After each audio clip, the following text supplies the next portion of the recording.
I'm by name Harrison. I'm a legal practitioner.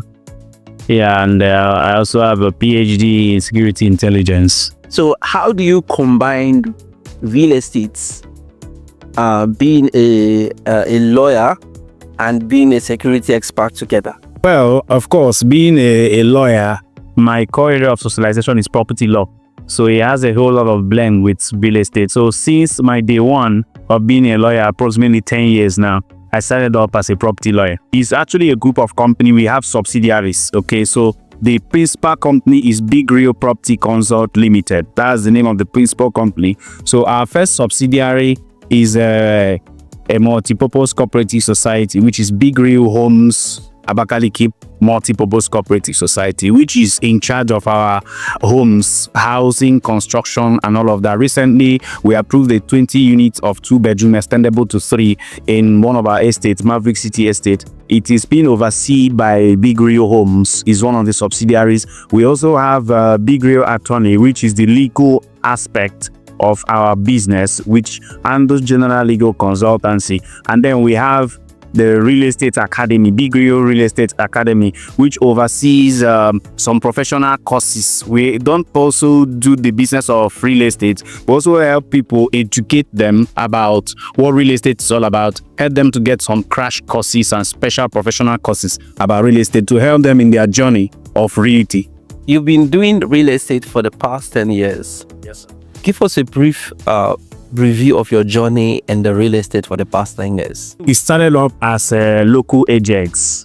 Okay, we were contracting people who needed to buy land. Those who needed to sell will contact us and all of that. So we helped them carry out some due diligence to make sure that the land was genuine, or help them trace the history of the ownership of the land, called the root of title and the rest of that. So it's journey back to 3 years ago when the whole movement terraformed into a professional setting where we set it up, digitalizing the whole thing and then becoming more professional about it, then setting up the company and all of that. What are some of the documents a buyer should be aware whenever they want to purchase a property?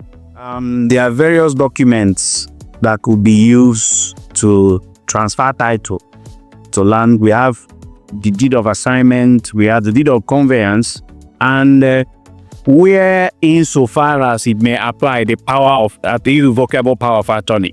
I use that cliche because in the traditional legal balance, power of attorney is not seen as a perfect way of transferring title to land, except it becomes irrevocable, dear to wit, registered under the Ministry of Lands. Then it carries the same status as a deed. So, but however, even down to the legislation of Ebonyi State, because each legislation, each client, each state have laws that they have imbibed governing the Abuja. You can't go to Abuja and you're talking about power of attorney. Okay, it's not tenable there. You can't go to Lagos and you're talking about stuff. What they know is deed. Okay, so, but generally, if you want to appoint someone to act on your behalf, you execute a power of attorney. So that's the idea behind power of attorney from the traditional upbringing, is that is a temporal way of appointing somebody to hold something in view for you, which you can repudiate in a time to come. So, but however, if you're applying it to land, it has to be irrevocable. That is, even after the death of the person who is the vendor, so to speak, that it does not repudiate the transaction in its entirety. So, for power of attorney to have the validity of a deed, it has to be registered. So that's why a land instrument registration law of Ebonyi State have also come down to make provision where if a person is buying a land and the power of attorney is to be executed, you have to support it with a deed, either a deed of conveyance or a deed of assignment, where the case so admit. So, but people don't really understand it. When they are purchasing land, they tell you to just do irrevocable power of attorney for them. They don't know the interplay between the two documents. Actually, each property is supposed to have the two. Okay, so if you are registering the property with the irrevocable power of attorney, then the end product is going to be what we call a certificate of occupancy. Okay, but when you're executing a deed, okay, the end product will be a governor's consent. Okay, so some people execute a deed and then at the end they are expecting to get a certificate of occupancy, which we call in short form CFO. No. If you do a deed, what you will get is a governor's consent. If you do an irrevocable power of attorney, what you will get is a certificate of occupancy. So we have to understand the interplay of this document, and then the relationship between a deed of assignment and a deed of conveyance. It's not in all situations that you are going to execute a deed of assignment.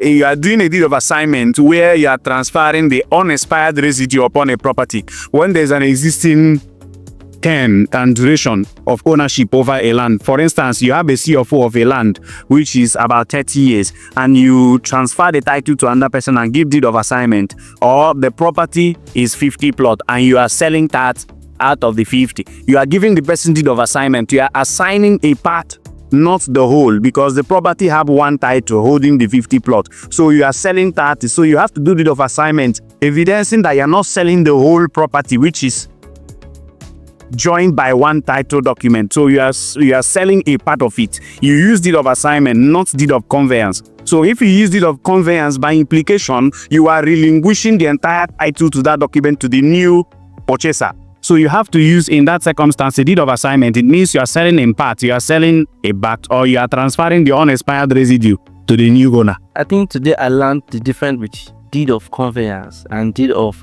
assignments. Again, would you encourage somebody to go into a real estate? Somebody that has no idea about real estate. Why would you encourage somebody to go into real estate? Well, I think real estate is the business of the future. Okay, land is something that does not depreciate. It can only appreciate. Okay, so I will encourage a lot of people, especially young people, to go into real estate, especially as regards the developing areas and developing states, especially the city of Abakaliki, Ebonyi State, to be precise. I'm encouraging a lot of people to come into this place. But first of all, not because of profiteering or any other thing, but first to gather the knowledge. We have to pay for a lot of certification, a lot of courses and all of that to be able to stay ahead, because you cannot be the head until you stay ahead. So you have to, that's why I encourage people to register in our real estate academy to learn, because we do a lot of courses there and training, ranging from pivoting in real estate to priming in real estate, foot in the door, decoy effect, authority in real estate, and a lot of things that will help people take advantage. Because under our real estate academy, we publish a lot of global statistics that can help people to take advantage, because real estate is first of all information before it.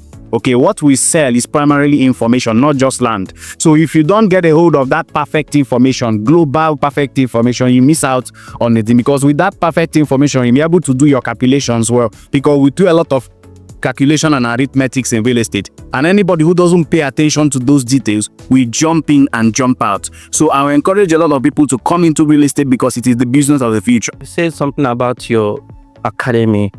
The academy, what is the procedure to get to your academy? Okay, someone can apply through our website, www.bigrioproperty.com. Okay, or come to our head office at number 66A Hilltop Road, Abakaliki, Ebonyi State. You can come there, pick an offline form. You can go through our website, pick an online form, register and indicate your interest. Then customer service representative will get in touch with the person to know whether they will be enrolling offline or online. Okay, so we have 1 month short course, we have 2 months crash course, we have 3 months, and then 6 months for those who want to do straight professional course. And for each of these, they have existing curriculums that govern those this thing. And the people registering from Abuja, Lagos and all of that, we have a strong online commitment to help them get sorted out. And then from our office here, we do physical training for those who want to participate in a physical training. So they can get in touch with us through our contact, our emails and all of that, and then we'll get them enrolled. What inspired you, most importantly, to go into real estate, aside from other aspects of life activity? Growing up, my father is still alive. He's a land surveyor, and he retired some years ago, 35 years of service, and so far he has been like 49 years as a surveyor, land surveyor. So growing up, we used to go with him to do some jobs, survey land for people. So from there, I nurtured that flair for land and all of that. And as a lawyer, during the academic program and all of that, whenever you talk about property, it resonates with me because it has something to connect with my background, orientation, and upbringing. So it was so easy for me to tailor my professionalism and area of specialization to that angle. So that was why when I finished, while others were still applying for job and all of that, I started primarily with what I have been acquainted with, what I knew I was already part of. So I didn't need to pitch a tent in somewhere that I will have to start afresh, but I already have that foundation. That was how it was easy for me to do that. And last but not the least, one word for the people who has been a partner to this organization. I want to assure our partners, first of all, that we are committed to making sure that they get massive return on investment. Not just massive one, but equitable return on investment, because it's not just about giving people bogus figures of what they'll get in return. Okay, we get to there are three basic opportunities we give to our investors and partners. First of all, an opportunity to buy during bonus packages, because sometimes like this Valentine, we're going to throw bonus packages for the season and all of that. During New Year's, during Christmas, Easter, we throw bonus packages. So those are opportunities for them to take in. We do price slash and all of that. And then secondly, we also do pre-launch. During our pre-launch stages, we want to launch a property, we slash the price maybe by 20 to 30%. That's another time for them to key in and take advantage of it. Then the third time is when we're in distress. These are the three basic period and stages that the investors and partners can take advantage of the company when we are in distress, because oftentimes the business requires distress to also propagate itself. So these are the three stages that I think I encourage them to watch out. Put your eyes on the company. See when you can put, especially when we are doing pre-launch. During Maverick City Estate, we did pre-launch at 2.5 million. Today, the estate is selling for 5 million. So someone who made a purchase at the rate of 2.5 million will have extra 2.5 million naira to deal with. And guess what? By next month, the month of March, from 1st of March, that property will be selling for 8 million, because the foundation will be started. And once the construction begins, now we're doing some preliminary touches on the environment to tidy it fit. Once the construction starts, the place will be selling for 8 million. I'll bet somebody listening to this interview now takes advantage of it, purchases a plot for 5 million.